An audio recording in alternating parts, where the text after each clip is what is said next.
बीवी बार बार मां पर इल्जाम लगाए जा रही थी और शौहर इसको बार बार अपनी हद में रहने का कह रहा था, लेकिन बीवी चुप होने का नाम ही नहीं ले रही थी। बार बार जोर जोर से चीख चीख कर कह रही थी कि इसने अंगूठी टेबल पर रखी थी और तुम्हारे और मेरे अलावा इस कमरे में कोई नहीं आया। अंगूठी हो ना हो माँ जी ने ही उठाई है। बात जब शौहर की बर्दाश्त से बाहर हो गई तो उसने बीवी के गाल पर एक जोरदार तमाचा दे मारा।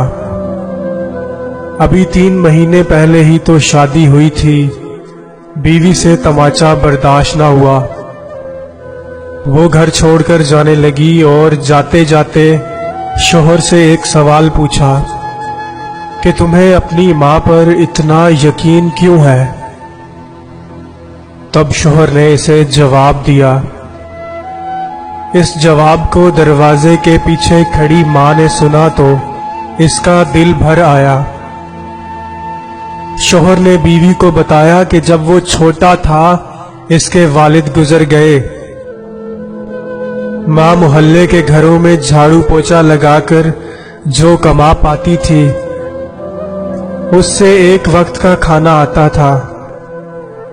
मां एक प्लेट में मुझे रोटी रख देती थी और एक खाली टोकरी ढककर रख देती थी और कहती थी, मेरी रोटियां इस टोकरी में हैं बेटा, तू खा ले।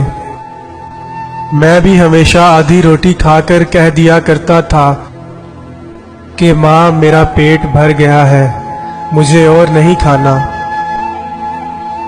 मां ने मुझे मेरी जूठी आधी रोटी खाकर पाला पोसा और बड़ा किया। आज मैं 2 रोटी कमाने के काबिल हुआ हूं, लेकिन मैं ये कैसे भूल सकता हूं कि मां ने उम्र के उस हिस्से पर अपनी ख्वाहिशात को मारा है। वो मां आज उम्र के इस हिस्से पर पहुंचकर अंगूठी की भूखी कैसे हो सकती है, ये मैं सोच भी नहीं सकता। आप तो 3 महीने से मेरे साथ हो। मैंने तो मां की तड़प को गुज़िश्ता 25 सालों से देखा है। ये सुनकर मां की आंखों से आंसू छलक उठे। वो समझ नहीं पा रही थी कि बेटा इसकी आधी रोटी का फर्ज चुका रहा है या वो बेटे की आधी रोटी का कर्ज।